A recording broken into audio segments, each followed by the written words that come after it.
계십니까? 오늘 이 아침에도 하나님의 귀하신 은혜가 모든 성도들과 함께 하시기를 간절히 축원합니다. 만나의 아침 새벽 기도로 시작하겠습니다. 하늘에 계신 사랑이 많으신 아버지 하나님 감사합니다. 너무도 놀라운 하나님의 귀하신 은혜가 매일 매순간 저희와 함께 하심으로 저희가 호흡하고 먹고 마시며 주님께 영광을 돌릴 수 있음을 인하여 주님께 찬양을 돌립니다. 이 세상에 70억의 인구가 있습니다. 아버지 하나님, 그중 주님을 믿고 따르는 백성들을 특별히 인도하셔서 오늘 이 시대에 하나님의 백성으로 삼아주신 것 주님 감사합니다. 오늘도 주의 백성으로 살게 하여 주시옵소서. 주님의 권능과 능력을 의지하며 살게 하여 주시고 예수를 드러내는 작은 예수로 살게 하여 주시옵소서. 오늘도 주님의 생명의 말씀으로 친히 말씀하여 주시고 그 음성을 들음으로 저희의 삶에 바른 마음의 결심과 의지를 새롭게 할 수 있도록 도와주시옵소서. 주께서 이 시간 성령의 충만함을 허락해 주실 줄을 믿고 감사드리며 우리 주님 예수님의 이름으로 간절히 기도 올리옵나이다. 아멘. 오늘 우리가 함께 말씀 묵상할 말씀은 고린도후서 9장에 있는 말씀입니다. 고린도후서 9장 1절로 15절에 있는 말씀입니다. 계속해서 7장부터 그 헌금에 대한 생활들을 반복해서 말씀을 하고 계시는데요. 너무나 중요한 문제이기 때문에 사도 바울이 고린도 교회에 이렇듯 깊이 있게 이 문제를 다루는 것이라고 생각이 됩니다. 고린도후서 9장 1절입니다.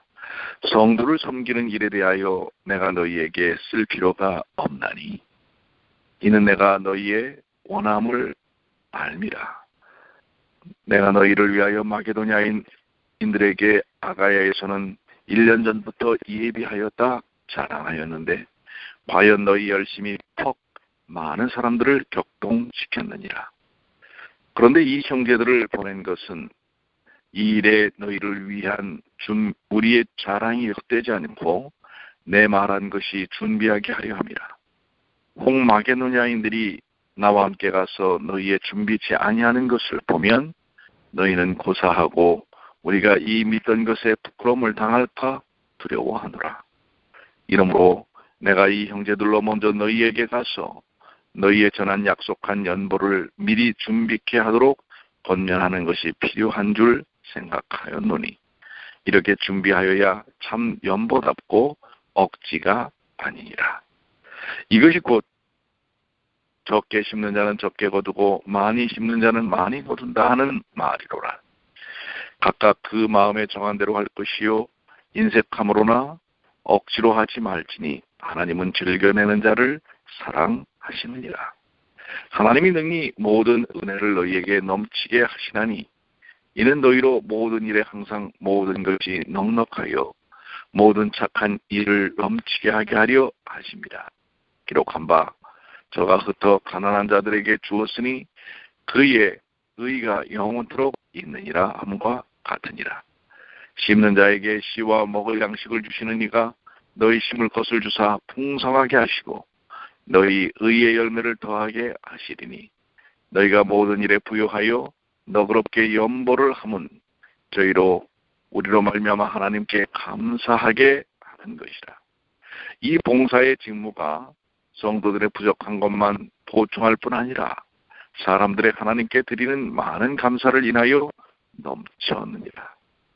이 직무로 증거를 삼아 너희의 그리스도의 복음을 진실히 믿고 복종하는 것과 저희와 모든 사람을 섬기는 너희의 후한 연보를 인하여 하나님께 영광을 돌리고 또 저희가 너희를 위하여 간구하면 하나님의 너희에게 주신 지극한 은혜를 인하여 너희를 사모하느니라.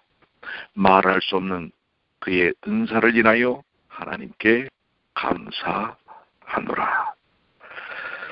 고린도후서 9장 1절로 15절까지에 있는 말씀을 보았습니다. 여기 있는 말씀 1절과 2절의 말씀, 성도를 섬기는 일에 대하여 내가 너희에게 쓸 필요가 없나니 이는 내가 너희의 원함을 알미라. 특별히 여기 헌금의 용도는 성도를 섬기는 일을 위해서라고 소개를 하고 있습니다. 그것은 전도자의 후원과 구제를 가리키는 것입니다. 여기에 구제란 일반적 자선행위가 아니고 교회 안에 있는 가난한 성도를 위한 구제를 가리킵니다.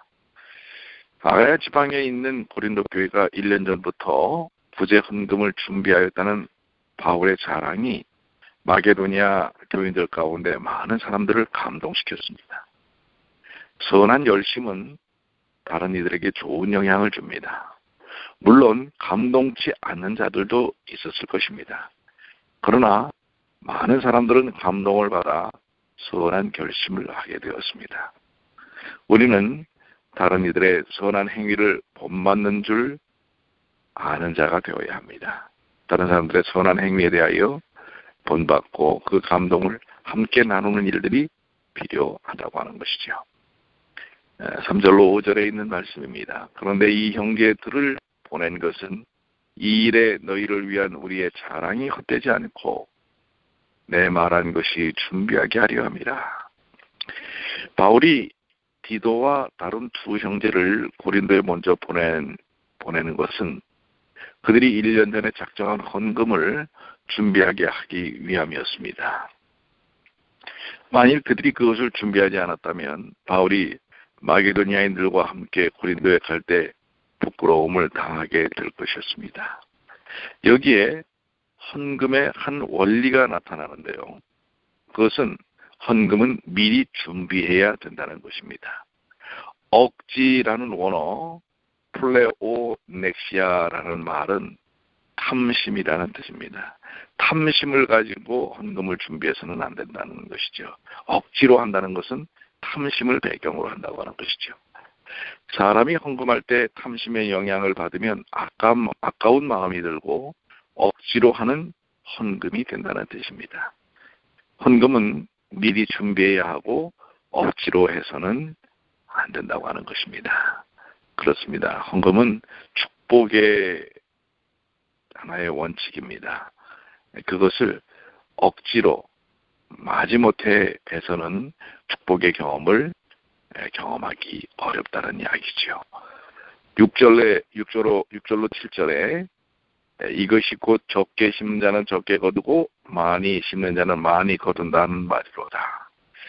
각각 그 마음에 정한 대로 할 것이요 인색함으로나 억지로 하지 말지니 하나님은 즐겨내는 자를 사랑하시느니라. 바울은 헌금을 심는 일에 비유하였습니다. 적게 심는 자는 적게 거두고 많이 심는 자는 많이 거두는 천연계의 이치와 같이 헌금도 그러합니다. 하나님 앞에 헌금을 많이 낼수록 그것이 어떤 인생의 이 땅에서의 축복적인 부분보다는 그만큼 하나님께 그 마음을 드리는 폭이 더 크기 때문에 하나님께서 이미 주신 축복을 누리는 경험이 더 크다고 하는 것입니다. 그렇기 때문에 우리는 헌금을 최선을 다해 준비해야 할 것이고 억지로 아까운 마음으로 내지 않아야 할 것입니다. 여기 또 하나의 중요한 헌금의 정신이 제시되는데요. 그것은 헌금은 하나님께서 마음에 주신 선한 결심대로 즐거운 마음으로 해야 한다는 것입니다. 인색함으로나 억지로 하는 헌금은 헌금답지 못하고 복된 헌금이 되지 못한다고 하는 것입니다. 하나님은 그런 헌금을 받으실 정도로 가난한 분이 아니십니다. 그분이 돈이 없고 우리의 것이 필요했기 때문에 하는 것이 아니라 이미 우리에게 주신 그 은혜들이 무엇인지를 누리고 살게 하기 위한 너무나 중요한 그리스도인의 삶의 원리를 보여주고 계시는 것입니다. 우리는 우리의 최선의 것, 우리의 최상의 것을 하나님께 드리고 하나님은 마땅히 그것을 받으실 만한 합당하신 분이라는 사실을 우리는 깨달아야 하는 것입니다. 즐겨내는 자가 되려면 하나님이 온 세상의 주인이심을 인정해야 합니다. 세상의 모든 것, 나의 모든 것이 다 하나님의 것이라는 사실을 깨닫는다면 하나님의 것을 하나님께 드리는데 어찌 인색한 마음을 가질 수 있겠습니까? 나의 것을 하나님께 드린다고 생각할 때 인색한 마음이 생길 것입니다. 그러나 나의 소유가 나의 것이라고 생각하는 것은 잘못된 것입니다. 이 세상에서 나의 것이란 실상 없습니다. 이 세상의 만물의 참된 소유자는 이 세상을 만드신 하나님뿐이시기 때문에 그렇습니다. 근자에 이 크림반도를 두고 러시아와 우크라이나가 계속 분쟁을 일으키고 있지 않습니까? 이 땅에 있는 지구의 땅은 그들의 것이 아닙니다. 사실은 하나님의 것입니다. 이런 분쟁들이 왜 일어납니까? 자기 것이라고 생각하기 때문에 그런 것입니다. 역대상 29장에 보면 다윗은 성전 건축을 위해 자신과 온 백성이 바친 헌금과 헌물에 대하여 하나님께 이렇게 말합니다. 천지에 있는 것이 다 주의 것이로소이다. 나와 나의 백성이 무엇이건대 이처럼 즐거운 마음으로 드릴 힘이 있었나이까. 모든 것이 주께로 말미암아 싸우니 우리가 주의 손에서 받은 것으로 주께 드렸을 뿐이니라. 이 모든 물건이 다 주의 손에서 나와 싸우니 다 주의 것이니이다. 그렇습니다. 이 헌금자의 자세는 그것이 하나님의 것인 것을 고백해야 올바른 자세를 갖게 되는 것입니다. 하나님께서 우리를 죄와 멸망에서 구원하신 것을 깨닫는다면 우리의 모든 것이 하나님의 은혜의 선물이라는 것, 그것을 더 크게 느끼게 될 것입니다. 내가 거듭나는 것은 오직 하나님의 은혜와 예수 그리스도의 십자가의 죽으심으로 말미암아 된 것입니다. 그렇다면 나의 재물이 뭐 그리 대단한 것인가? 그것으로 내가 나의 죄를 씻을 수 있었겠는가? 그것으로 내가 영생을 살 수 있었겠는가? 그것으로 내가 천국에 들어갈 자격을 얻을 수 있었겠는가? 나의 돈은 나의 세상 생활을 위해 하나님께서 허락하신 축복의 일부에 불과하다는 것. 우리는 그것을 깨달아야 합니다. 이 모든 것은 하나님의 영광을 위해 쓰도록 내게 주신 것이라는 것. 그렇기 때문에 그것의 일부를 하나님께 드리는 헌금에 우리가 어찌 인색할 수 있겠습니까? 하나님께 드리는 헌금은 마땅히 기쁨과 즐거움으로 드려야 할 일이라고 하는 것입니다. 8절로 9절입니다. 하나님이 능히 모든 은혜를 너희에게 넘치게 하시나니 이는 너희로 모든 일에 항상 모든 것이 넉넉하여. 하나님은 충만한 하나님이십니다. 그분은 그분의 충만한 은혜를 우리에게 넘치게 주셔서 우리로 선한 일에 풍성한 자가 되게 하십니다. 또한 선행과 구제는 하나님의 기쁘신 뜻을 행하시는 이름으로 의로운 것입니다. 선행과 구제에 힘쓰는 자는 의로운 사람입니다. 이제 하나님의 은혜를 넘치게 받은 사람들은 다른 이들에게 더 많은 선을 행하고 가난한 형제들을 너그럽게 돌아보는 그러한 크리스찬의 삶을 살게 되는 것입니다. 그것은 구원받은 자가 맺어야 할 참된 열매인 것입니다. 10절입니다. 심는 자에게 씨와 먹을 양식을 주시는 이가 너희 심을 것을 주사 풍성하게 하시고 너희 의의 열매를 더하게 하시리니.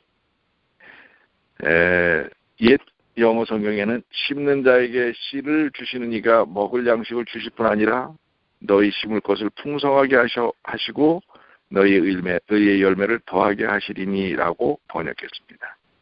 하나님께서 성도들에게 주시는 이 재정의 두 가지 용도가 있습니다. 하나는 먹을 양식이고 다른 하나는 심을 것입니다. 하나님은 우리에게 먹을 양식을 풍성히 주시는 분이십니다. 하나님은 물질적으로 부여하신 분이십니다. 그분은 또한 우리에게 심을 것을 풍성하게 주십니다. 그것은 다른 이들에게 나눠주기 위하여 우리에게 주시는 전도와 구제를 위한 그러한 헌금을 드릴 수 있는 재정을 말하는 것입니다. 11절로 12절입니다. 너희가 모든 일에 부여하여 너그럽게 연보를 함은 저희로 우리로 말미암아 하나님께 감사하게 하는 것이라. 이 봉사의 직무가 성도들의 부족한 것만 보충할 뿐만 아니라 사람들의 하나님께 드리는 많은 감사를 인하여 넘쳤느니라. 하나님께서는 우리에게 범사의 풍성함을 주셔서 우리로 헌금도 풍성하게 할 수 있게 하시며 그 헌금을 통해 하나님께 풍성한 감사가 돌려지게 하십니다. 특정한 대상을 위해 바쳐지는 후한 구제 헌금은 가난한 성도의 부족을 보충할 뿐만 아니라 구제받는 자로 하여금 하나님께 많은 감사를 드리게 합니다. 이것은 하나님께 큰 영광이 됩니다. 우리의 가난한 이웃들, 성도들을 위하여 돕는 귀한 사역은 우리에게 주시는 귀한 축복입니다. 13절입니다. 이 직무로 증거를 삼아 너희의 그리스도의 복음을 진실히 믿고 복종하는 것과 저희와 모든 사람을 섬기는 너희의 후한 연보를 인하여 하나님께 영광을 돌리고. 헌금에 대한 또 하나의 중요한 원리는 헌금하는 성도가 그리스도의 복음을 진실히 믿고 복종하는 증거가 된다는 사실입니다. 선한 행위는 진실한 믿음의 증거입니다. 입으로는 순종을 말해도 마음으로는 순종치 아니하는 그러한 이들은 참으로 의와 선을 행할 수 없습니다.